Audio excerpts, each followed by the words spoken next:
I'd like you to join me in welcoming our, I think it wrote down here, the newest member of Congress, but he's the newest sworn-in member of Congress. Please help me welcome Virginia Congressman James Walkinshaw. Congressman.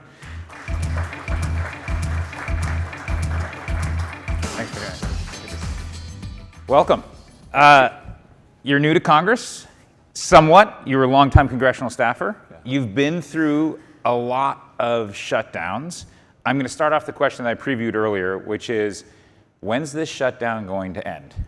Yeah, I was Jerry Connolly's chief of staff during each of the last 3 shutdowns, so some of my colleagues feel like I'm bad luck with respect to shutdowns. It's hard to say. Obviously, the House is out again this week. Unfortunately, Speaker Johnson canceled the scheduled votes this week, so there are no real negotiations taking place. I guess if I had to give an over-under, I would say 30 days. Which would be the end of this month. November 1st is open enrollment for the Affordable Care Act. So those families, including my constituents who are getting the notices now about their premium increases, are going to have to go into the healthcare.gov or their respective state exchanges and make those very hard decisions about their healthcare coverage for next year on November 1st. I think that could be a forcing function. So if it's a 30-day shutdown, that's the over-under. Would you take the over or the under? I'll take the under. We're optimistic this morning. I'll take the under. Okay. Yeah. How does this shutdown feel different? You mentioned, so this is your 4th. How does it feel different?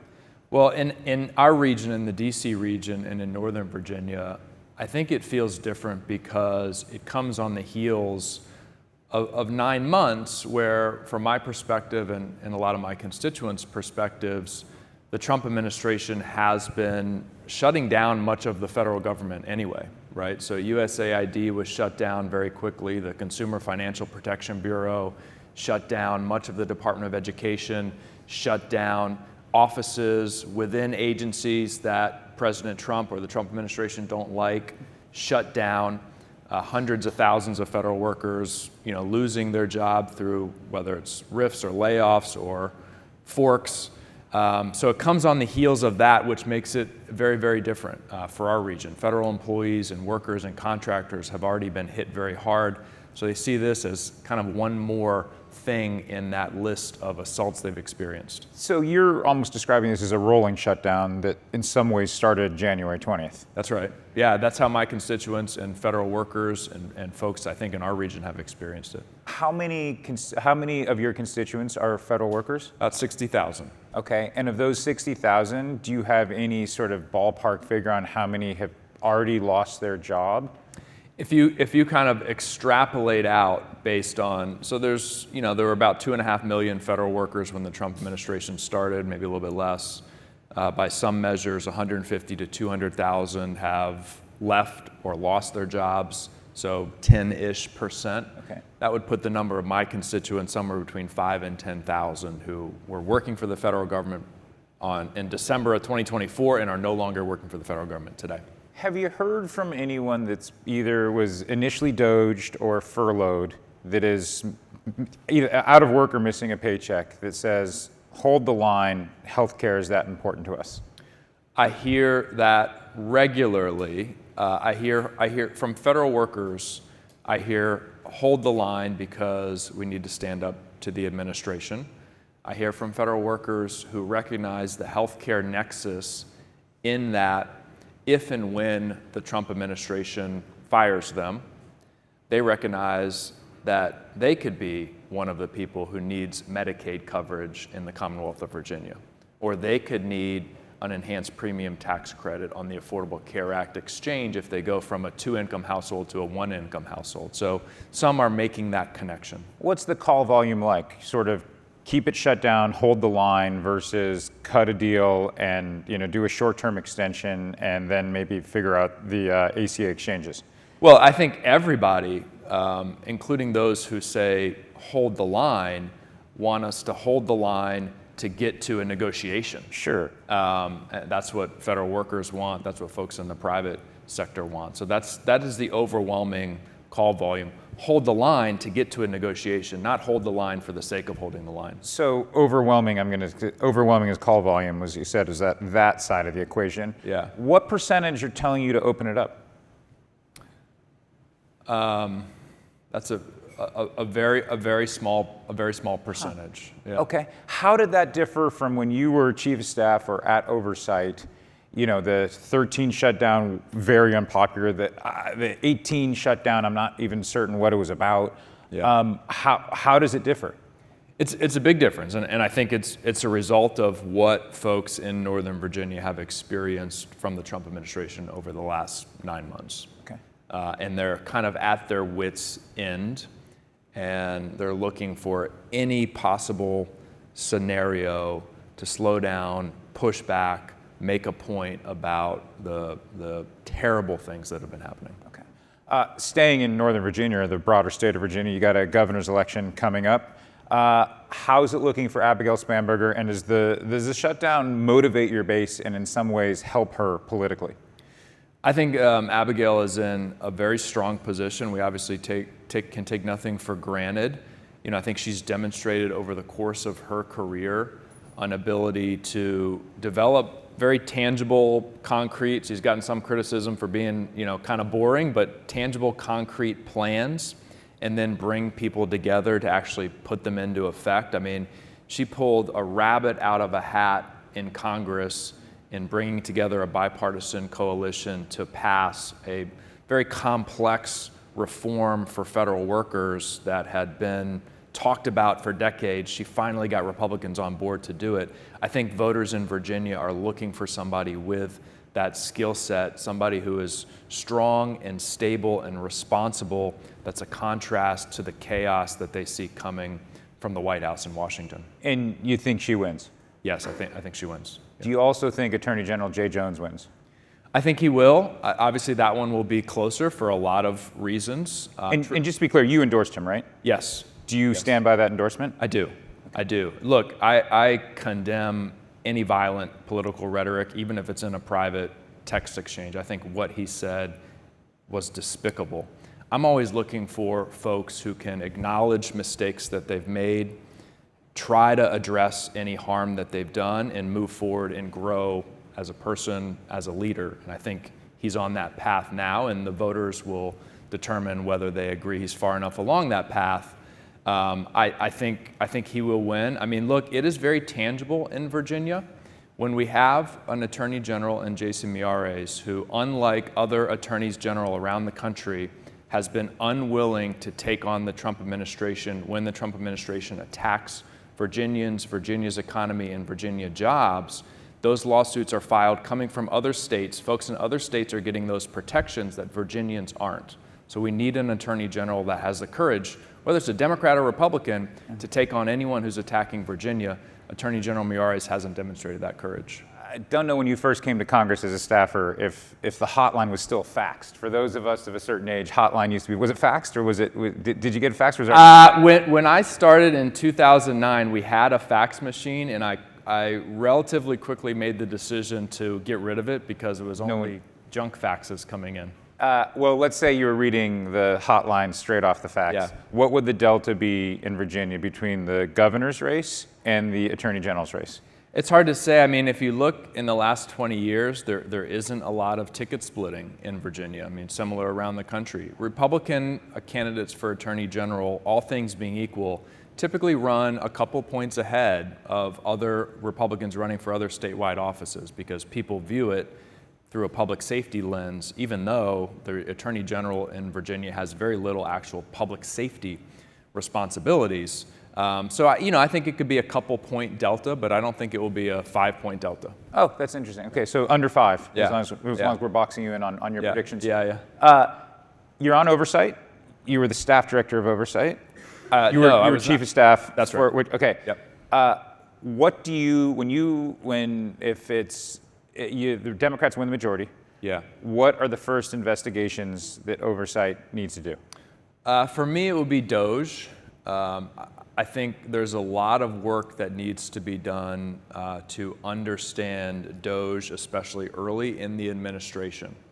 What laws and policies were violated. We know, and there's a whistleblower who I've met with, Chuck Borges from the Social Security Administration, who blew the whistle on the fact that the personally identifiable information the most sensitive data, including the Social Security numbers of every American and every person in this room, were taken off of a secure server and put somewhere in an insecure cloud environment without the right protections. We don't know what has happened to that data. We don't know how or why that decision has been made. I think issues like that have to be fully investigated. What does the investigation look like? Do you subpoena Elon Musk? Like who comes and testifies before your committee? I think all of the above. I mean, absolutely, Elon Musk and high-ranking DOJ officials need to come before the committee and explain decisions like that one at the Social Security Administration. Okay, that's the first investigation. Yeah. I imagine you'll be busy. What's the second? Yeah, I think certainly, well, I'm hopeful that very soon we will get a vote to release the Epstein files when Representative-elect Grijalva is sworn in. I think even when those files are released, there's going to be more investigative work that needs to be done. I'm committed, I know that our committee is committed to full transparency, to listening to the calls from the survivors, for the American people to know exactly what happened, who was involved, whether they were high-profile Democrats or high-profile Republicans involved with Epstein and his crimes. I think that will require more investigation even once the files are released. And you envision public hearings on that? Yeah. Yeah, okay. As we've alluded to a couple times here, the congressman is a former staffer. I don't know if there are any current staffers in the audience. Walk me through what it's like, the transition from being a chief of staff to a member. Yeah, so you had an interlude. You obviously were. Yeah, that's right. I was on the Fairfax County Board of Supervisors, so I made that transition from staffer to elected official. It's obviously a little bit different now here in Congress. Certainly, for all of the staffers out there, I've learned that it is much easier to be the person in the back of the room critiquing what the elected official says than it is to be the person with the lights on them speaking. So that's been a lesson and a transition. I have to discipline myself that I can no longer be involved in all of the nitty-gritty details of my office. I have to trust the incredible staff that I have to do much of that work, so I can be here with you trying not to screw it up. Yeah, well, you're not. And if Jamie comes at you, say, but that's interesting. You almost feel like it makes you more sensitive to members, not staff. Both. Yeah, both. I mean, certainly I have a deep respect. I mean, hopefully any member would, but having been in that position for many, many years, have a deep respect for the contributions that staff make and how they should be treated and respected in the work that they do. No question. Do staffers make better members? It's a trick question. I think they can. I don't know that it's always the case because some maybe struggle with that transition. It's TBD for me how I do in that transition, perhaps. But I think it certainly gives you a base of knowledge that is very useful. So if you can take that base of knowledge in terms of how things really work, whether it's substantive on policy or process-wise, how the process works, and if you can then develop the more public-facing skills to be successful as an elected official, you can be very effective. So I think the best ones combine both of those things. How do people treat you differently? How do people treat me differently? You don't have to go through security. Yeah, that's right. I don't have to go through security in the House office buildings. I mean, look, I think you have to be cognizant of the fact when you're elected official at any level, many people are going to be reticent to give you their honest feedback. Okay. So you have to seek out those people who will provide their honest feedback and not be yes men and women, and make sure you cultivate those relationships and encourage that kind of open and honest dialogue about when you might be screwing up or need to go in a different direction. Yeah. We'll go back to something that a staffer might have advised you on, and maybe you did this in prep, but if Democrats don't win the majority, will there be a shakeup in leadership? No staffer has advised me on that. I mean, honestly, I have not thought through that. I believe we will win the majority. I'm committed to it. I'm going to work every day between now and November 2026 to make that happen. I have a lot of confidence. I have to tell you, I came in not really knowing Hakeem Jeffries very well. He obviously wasn't the Democratic leader when I was here and left the Congress in 2019. I've been incredibly impressed by his ability to unite and lead the Democratic caucus, and critical in this moment, communicate publicly on behalf of the Democratic caucus and the American people. So my answer is, if for some reason we didn't pull it off in November of 2026, as of today, I still have confidence in our leadership. Yeah. If you do pull it off and you take back the majority, will there be any changes in committee chairs and who's running committees? We've seen some pretty intense fights, including the one for your current committee. Yeah, well, there will be, I'm sure, natural turnover in some committee leadership positions. And I know the generational issue comes up a lot. Reporters ask me that a lot. I think we've seen in the Democratic caucus already a generational shift in leadership. Obviously, Leader Jeffries represents that. On our committee now, the Oversight Committee, Ranking Member Robert Garcia represents that. I think that will continue to happen naturally. I'm someone who believes it's useful to have a balance of ages, a balance of experiences, a balance of perspectives. We're doing a quick speed round. We're almost out of time. Who are the most famous lawmakers that you can recall that started their careers off as staffers?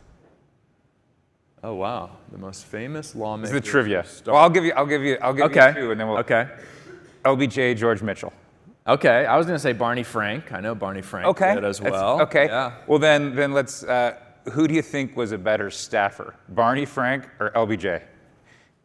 And I've read all the Robert Caro books about LBJ and the way he ran the House office that he ran. Certainly very effective. Also very abusive to the other folks that he worked with. So yeah, I'll go with Barney Frank. Yeah. Who was a better staffer, you or Dan Goldman? I've met Dan briefly. I'll give that to Dan Goldman. Okay, humble. Yeah. What's the house gym like? I haven't been there. I do not know where it is. I honestly don't know where it is. Okay. I work out at home before. I get to drive in. I sleep in my own bed every night and drive in every morning so I can do my workout at home. I should check it out sometime. Well, there used to be a famous basketball game there at noontime where a lot of members, in a more bipartisan era. Yeah. And then Rahm Emanuel, the former chief of staff, when he was still chief of staff of the White House, he would use his house gym privileges to work all the members while they were doing their workouts. Finally, you kind of hinted this, but bipartisan advice for any young people or staffers out there that really want to become a member of Congress or a senator when Senator Warner retires, but we won't get to that. What's the best advice you have for young staffers that want to be members? I mean, honestly, the best advice I have, and I think this is just good professional advice for anybody, especially in Washington, is to be responsive to people. I can remember reading a book talk about another staffer. He was never elected, he tried, but became Secretary of State, James Baker. He was White House Chief of Staff, and he was famous. He would not leave the office until he returned every phone call. Now, at that time, he didn't have text messages and Slack messages and DMs, but I think just being responsive to people, that has helped me throughout my career, even when the answer is no, right? People appreciate hearing back and getting a response, and you can build trust and relationships over the long term just by being very diligent and dedicated. And just, I have tried to operate based on polite persistence throughout my career, right? So when I want or need something from somebody, I ask politely and keep asking politely until they say no, and then keep asking politely after that until eventually they say yes. So I would say be responsive, and polite persistence has worked well for me. Well, probably good advice for life as well. I'll hold you to that because I'll ask for your cell phone, and then next time you're in a caucus meeting, I'll be texting you politely. Yeah, and I'll say no. Sorry, I can't help you, Hans. Okay. Well, Congressman, thank you very much for your time. I really appreciate it. Thank you all. Thank you all. That's awesome. Thank you.